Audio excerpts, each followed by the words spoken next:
right. My name's Steven Silvestri. So today I'm going to be presenting on designing engaging applets that promote student learning. If you can slow down a little bit because I see people are still coming. All right. So So yeah, you can start to talking about yourself. Yes, we'll give some more time for people to pour in. And in the meantime, I have my contact information on the bottom right here, my Twitter page and my Facebook. And through there, I like to post a lot of my GeoGebra resources. And I also have my email address here. So if there's any questions I don't get to in the presentation, or just any questions in general about GeoGebra that you have, you're more than welcome to contact me. And yeah, let's give a little bit more time, and we'll start soon. And also, so the for this presentation, when I'm using the platform, the PowerPoint is called Slides. And so through Slides, I'm able to embed a lot of the GeoGebra applications directly into it. So this is something that I use a lot within the classroom that allows me just to fluently just go through the lesson without going to new tabs and everything. Okay.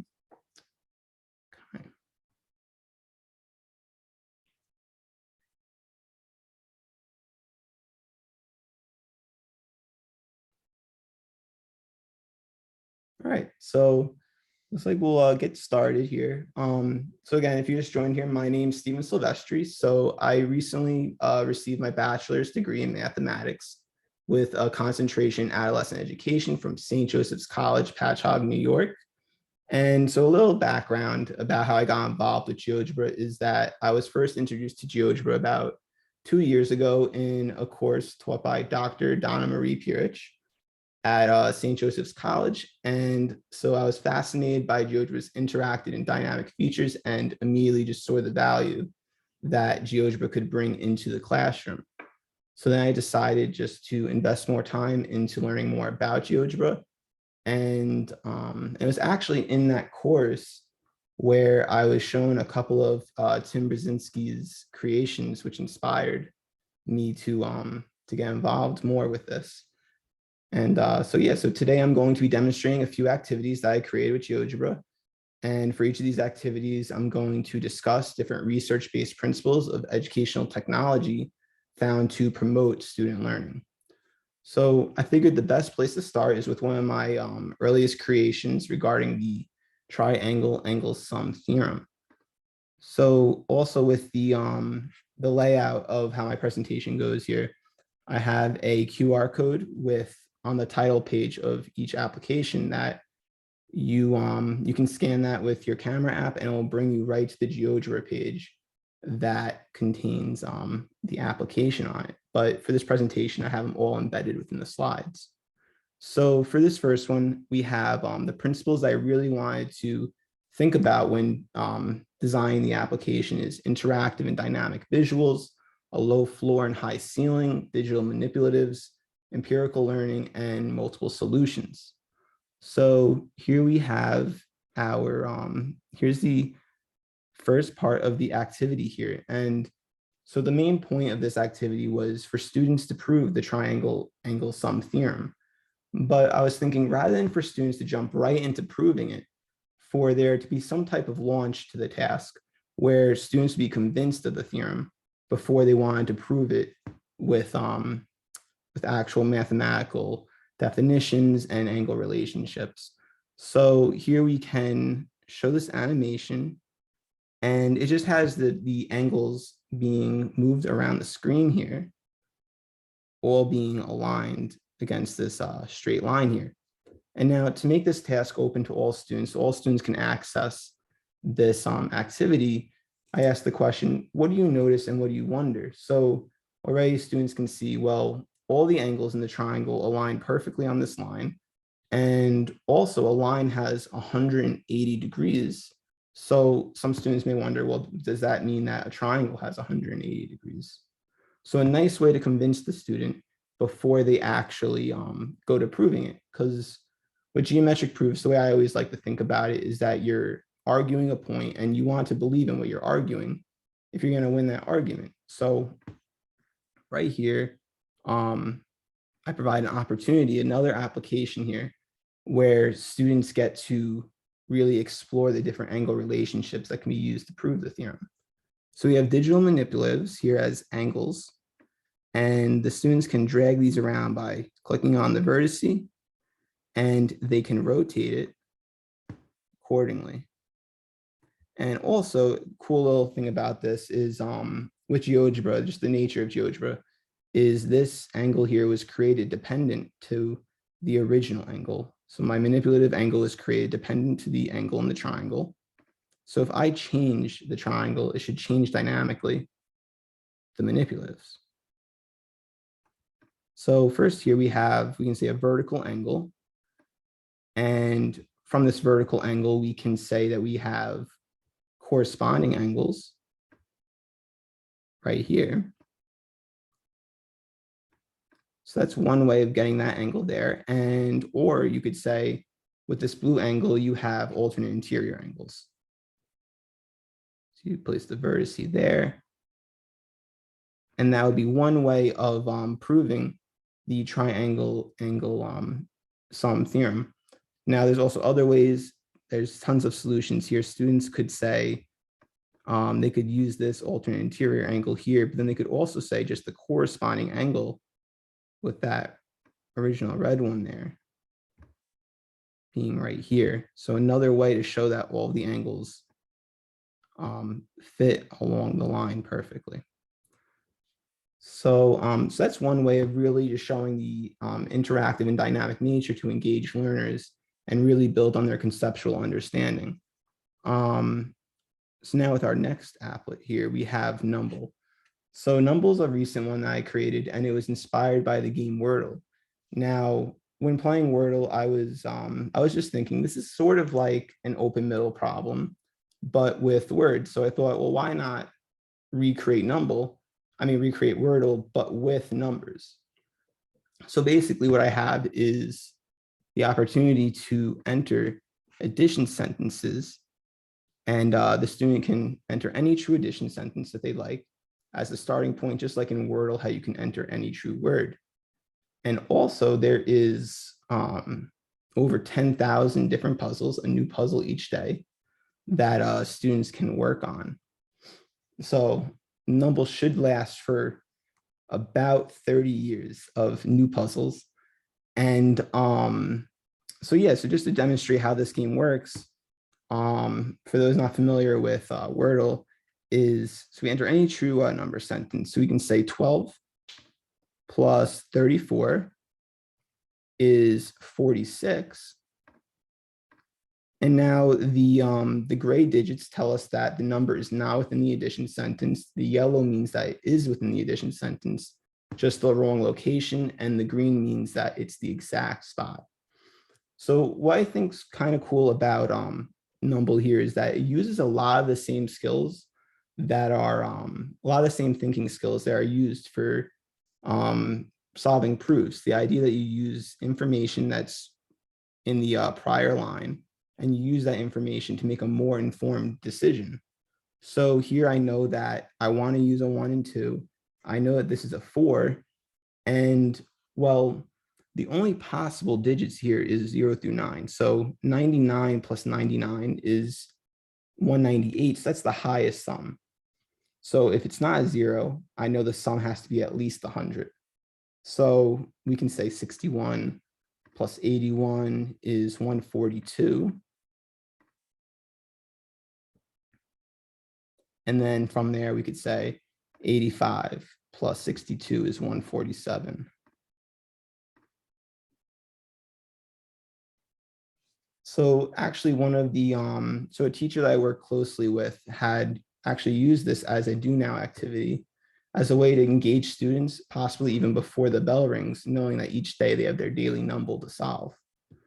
So another application that we have here is ZeroSum. So also the gamification, but this one's now the gamification of additive inverse. So how this game works here is that you want to select three integers that sum to 0. So and it also provides a randomly generated deck of numbers So each time you play this, you have new problems. So you'll never run out of problems to work on in here. And so if we look and we see -1 plus -6 is -7 plus 7, and that has a sum of 0. And if you saw there, it flashed green telling us that it was correct. And it was disappeared and replaced by some new integers here. So that was one good match. And right here on the left, we have the count of how many matches we have.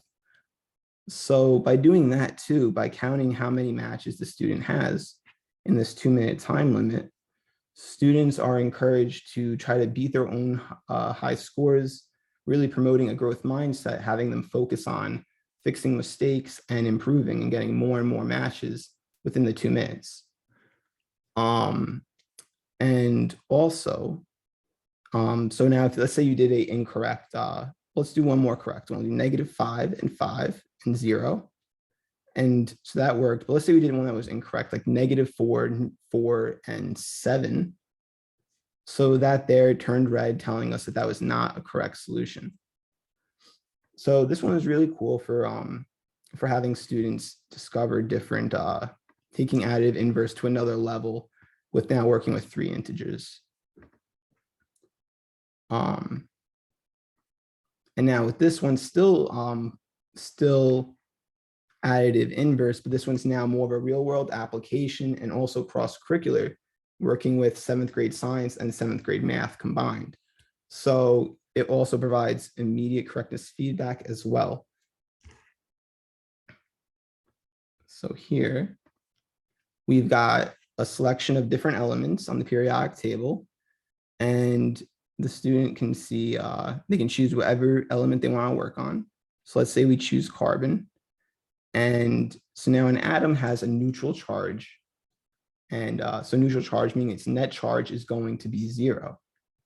So we know that we want to have a net charge of 0. And this tells us that we have 6 protons, and protons are positively charged. So we have 6 protons.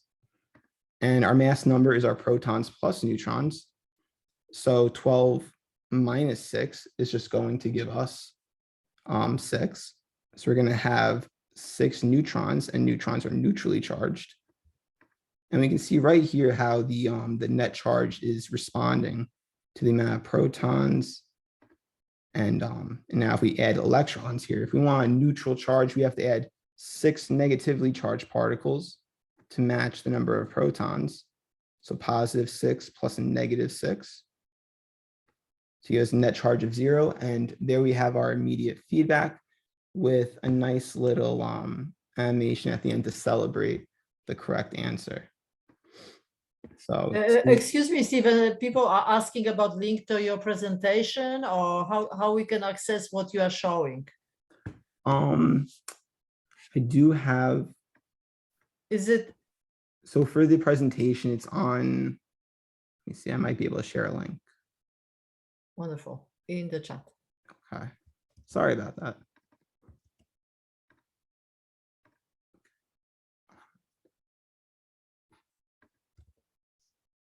That, and then let me also share, I have a GeoGebra book that has a lot of the resources in them. That way, if with the QR code. Let's see. Okay.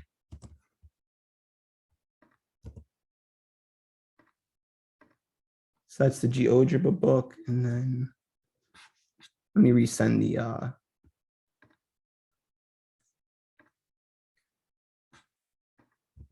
then there's the link to the slides. Okay. All right. All right, so no problem. All right, so here we have the, so this is this application here. Now with our next one, we have Simon's Quadrant. So this is actually my most recent creation. I did this one before the Super Bowl, during Super Bowl weekend. And it was after I was in a class, and I was watching, I was substituting for a class, and I saw students struggling with quadrants. So I thought, well, what's a better way of teaching quadrants that's not so, just paper and pencil based and memorization. How can you really get students to learn this in an engaging and fun manner?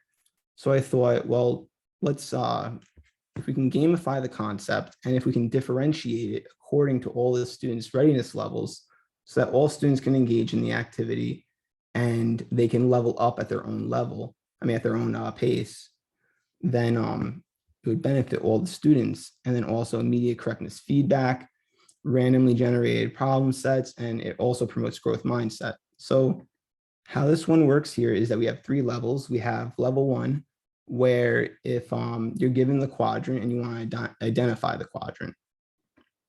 So for example, down here we have quadrant 2. So we want to say, well, where's quadrant 2 on the coordinate plane? So we have this one right here, and it gives that immediate feedback saying that you found quadrant 2. And now asks for quadrant 2 again. So each time it is a randomly generated one. So let's see, we'll do quadrant 2 again. So it's a little probability, like now we did 4. So it's random, but you could get a couple in the same time. All right, so now we have 4. And that one's correct. And we see that our streak is counting up. And now let's say I did one that was wrong. And I said, I thought quadrant 4 was right here. Well, then it would tell me that quadrant 4 is here. So it allows the student to basically, once they do make an error, to reflect on their error and then fix the mistake. And then also has the same idea as ZeroSum with the score streaks, where students can focus on beating their old high score to improve. And now the next level, so once students feel comfortable with all the quadrants and where they are, we can give students the coordinate, and from the coordinate to identify what quadrant the coordinate resides in. And the coordinates are also randomly generated. So this one we have a positive X and a positive Y. So we go up here. And now this one we have a negative X, negative Y. So it should be yellow, but let's say we mess this up and we say that it's going to be this green one.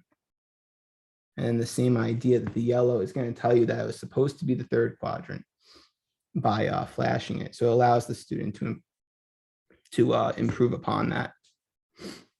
And so once students feel comfortable with those 2 stages, we now have a challenge level that allows students to test their memory and still works with identifying the quadrants. So really, if students are going to practice identifying where the quadrants are, but this is where the game got its name, Simon's Quadrants, because it's inspired by the 1980s retro game Simon, where you have a sequence that builds. So right here, it just flashed quadrant 3. So that's the first part in the sequence, round 1, quadrant 3. Now it says 3, 2. So it keeps building the sequence. So we have quadrant 3, quadrant 2, 3, 2, 2, quadrant 3, quadrant 2, quadrant 2. It says 3, 2, 2, 2. So, and keep going on and on until the sequence gets so long that it's impossible to remember eventually at some point. But let's say right there that I didn't know which one it was, and I said I picked quadrant 1. And then it would tell me that I got the sequence wrong, and then it would restart and record my highest round. So how this works is that it's nice because all students within the classroom can use this activity, but at their own learning, their own readiness level. And then, yeah, so we have that one. And now we have rigid motions on the coordinate plane. So with this one, it covers, has 3 different applets created, and it's all within this QR code or within the GeoGebra book.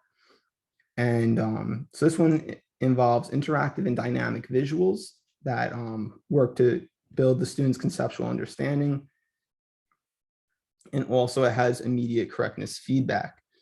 So right here, one way, it can be used in a couple of different ways, but the way it works is you can change the vertices of the triangle to match any triangle that you want to rotate about the origin by a multiple of 90 degrees. So with this app, it works on the idea of the interpretation of, rather than just memorizing the rule for rotating each vertice. Well, what if you rotate your paper or the coordinate plane? If you rotate the coordinate plane, but the axes stay fixed. So here we can rotate 90 degrees counterclockwise, and it stamps the figure and brings it back. And then if students wanted to, if you wanted students to end up learning the different rules, rather than just telling the student what the rule is, they can discover through here, well, we have this point would be -1, 3, and that changes into -3, -1. So to see how is the each point changing. So that's one way it can be used. One way that I used it within the classroom was I had students plot actually on the electronic whiteboard. This was being projected on the electronic whiteboard, and students plotted the image vertices after a specified rotation about the origin. So I think there's actually an annotation tool. So what students would do is they would go on the whiteboard and they would say, well, I think it's going to be here. We'll have one student put the vertice there. Another student says the vertice could be, say they said it was here, and let's say the other one was here. And let's see if it's correct or incorrect. So if we now rotate this, if we now slide this to rotate it, students can see whether or not they got it correct. And it looks like only vertex C prime was the only correct image there. So it can be used as another way of immediate feedback within a lesson. Another a cool way of unveiling the correct answer. So we have that one, and then another one that is, so these ones are similar. Let me erase the annotation there.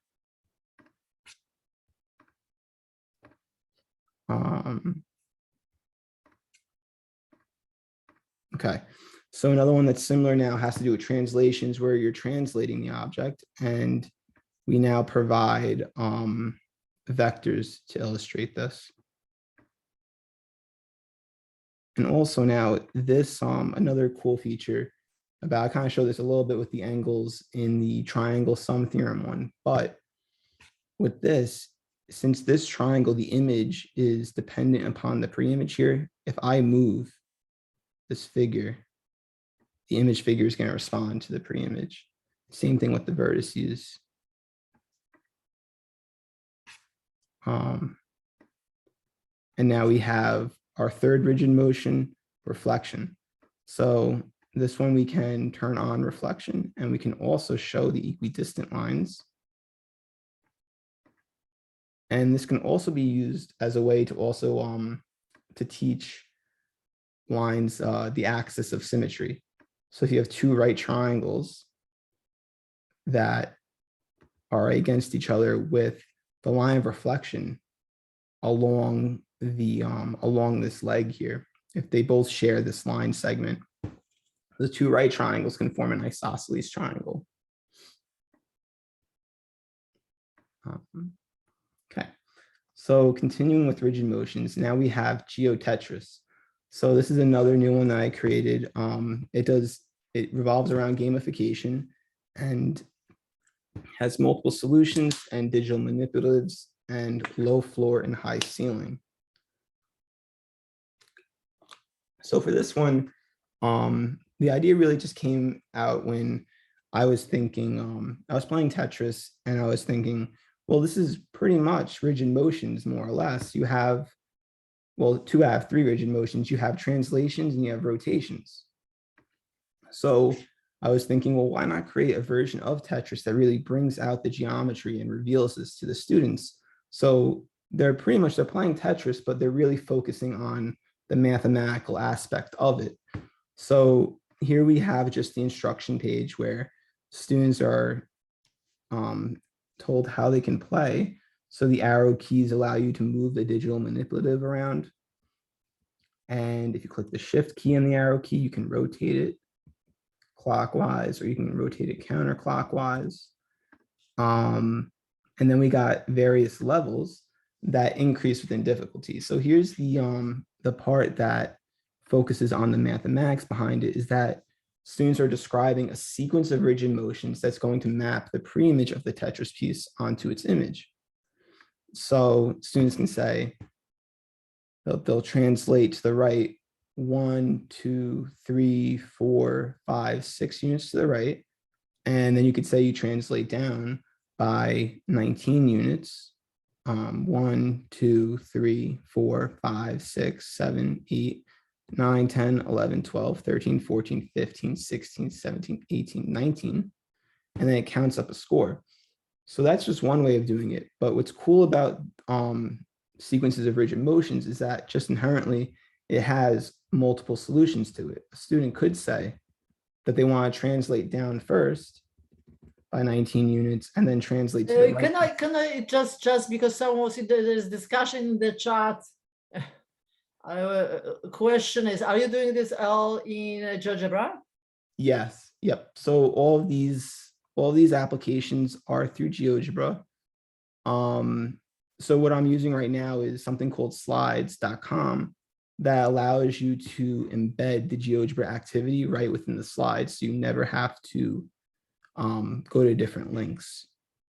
And at the end, I can show how to like where the sharing the embed is, the embedding code.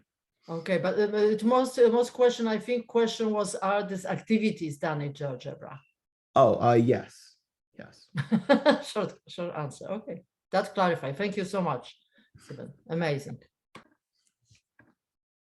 So and then this is the other solution there. So there's multiple solutions to this.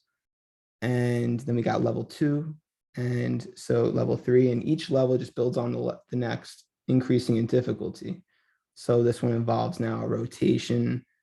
And then level 5, the student actually has to get past this obstacle here by rotating it first and then translating it. So multiple levels, and then there's also this other level here, where is a creator mode, where if students complete all of the levels, they can now create their own level. So it goes into a higher order thinking skill, and it also is it's a low floor, high ceiling, because students can create a level as easy as they need to, as easy as they want, that matches their own readiness level, or as complicated as they want, putting some crazy obstacles in the way. And then once students create it, they can solve each other's and solve their own.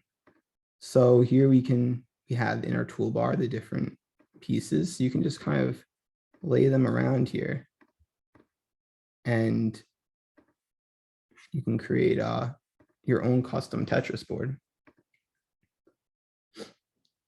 And now our next one is still it's rigid motions, but now the other one was focusing more on sequences, where this one focuses on discovering the rule that occurs with rigid motions. And it's also gamification with multiple solutions and low floor, high ceiling. So this one, sorry, Stephen. You go so fast. You're so wonderful. Listen, people are asking how you create that. Oh, the activities. Yes.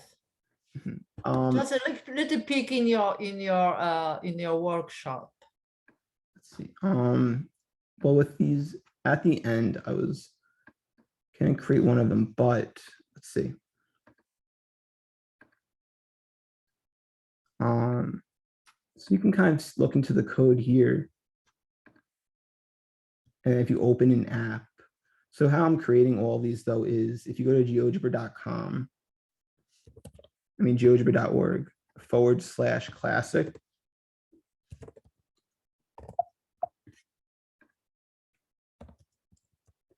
it'll bring you to where you create everything. And towards the end, I was going to create with everyone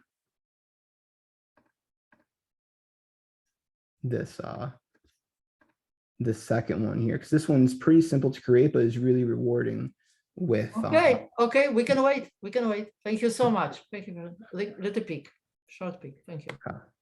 So we have the rigid motion mini golf here, and so there's a bunch of solutions. So you can choose a solution as simple as just translating.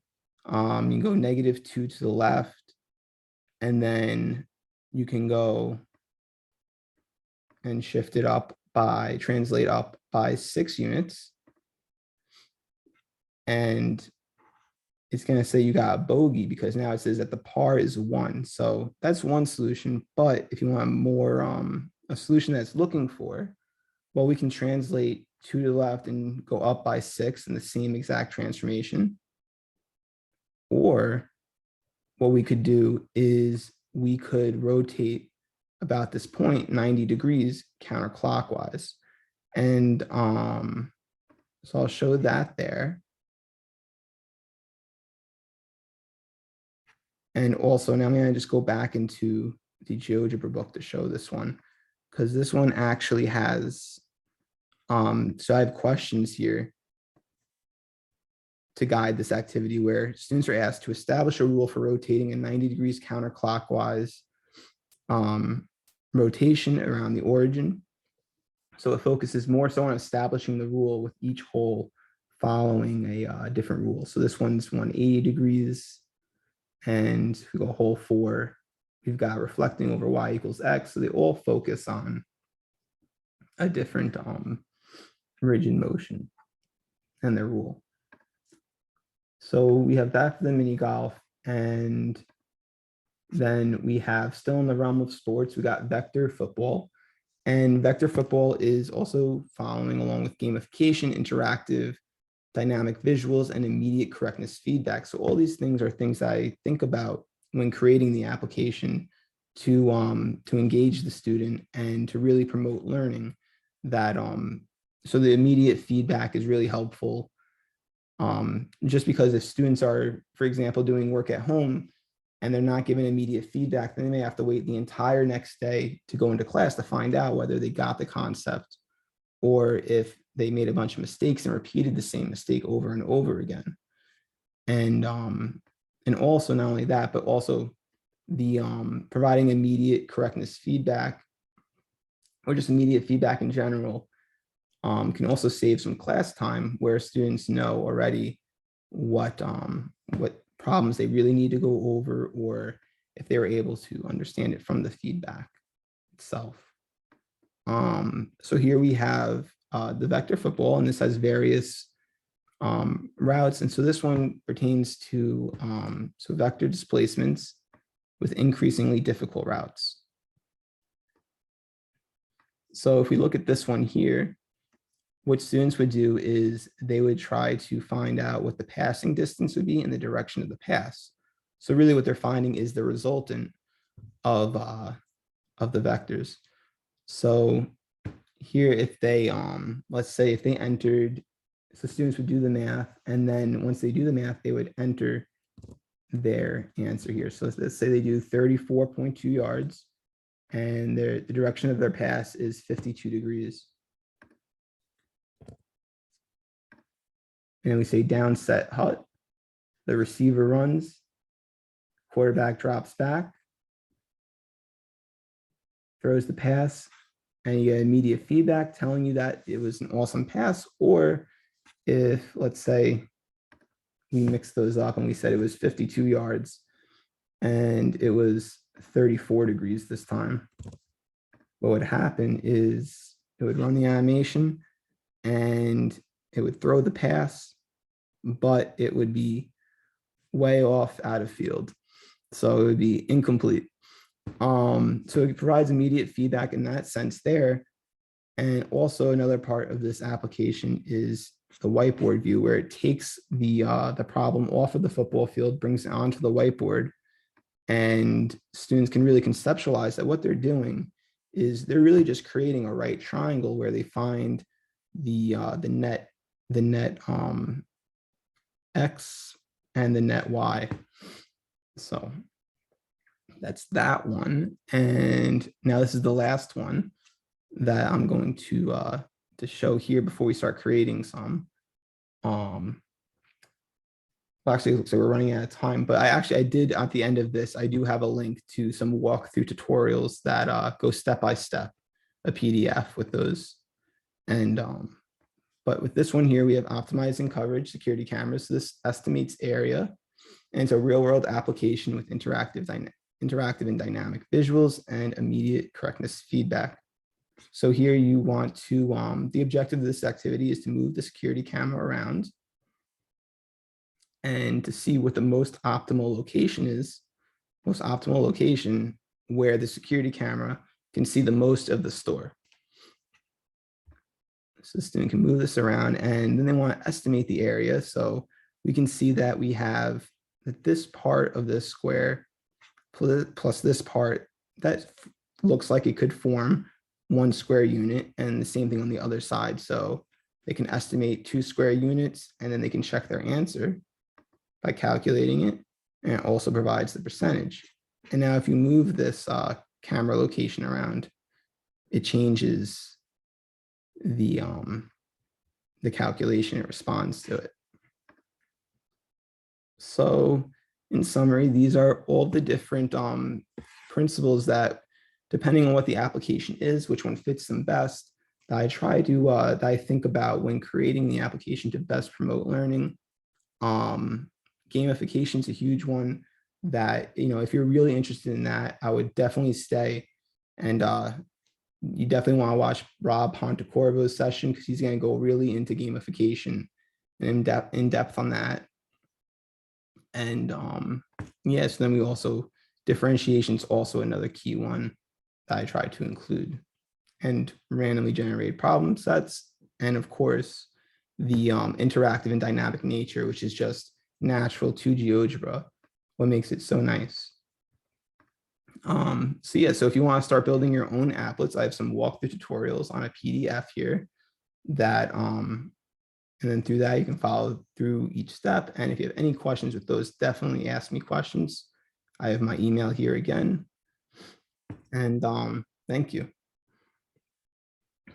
Thank you so much, Stephen. Thank you. I am amazed. Thanks. I have seen a lot of things, and this is just incredible how you think differently than many people. I would say this is like, you use GeoGebra, so people even ask if you use GeoGebra, because it didn't look like GeoGebra. Yes, it looks like totally different, and each time each applet will different also. So it looks like this is designed professionally, and you can really look at the chart. Yes. So yeah, definitely next year we'll have you on workshop, hands-on. And I always would love to involve students. I don't know if it is possible. This is something I'm Polish, and in Poland we were in some conferences we were involving students to show their work and also to interact with creators. Thank you so much. And as you said, there's contacts for you, so definitely you are a person to watch. And hope to have you next year for the Florida GeoGebra Congress. Thank you so much. Thank you. Thank you. And as we are still having conference, so we have to move on. Thank you. Let's finish this chat, and we are we are heading to the next conference. 5 minutes for a break. Thank you again, Stephen, and hope to see you sometime soon. Thanks. I'll see you. Definitely using we will be using I will be using college. I teach in college. I will be using your applets. That's for sure. Thank you so much. Thank you.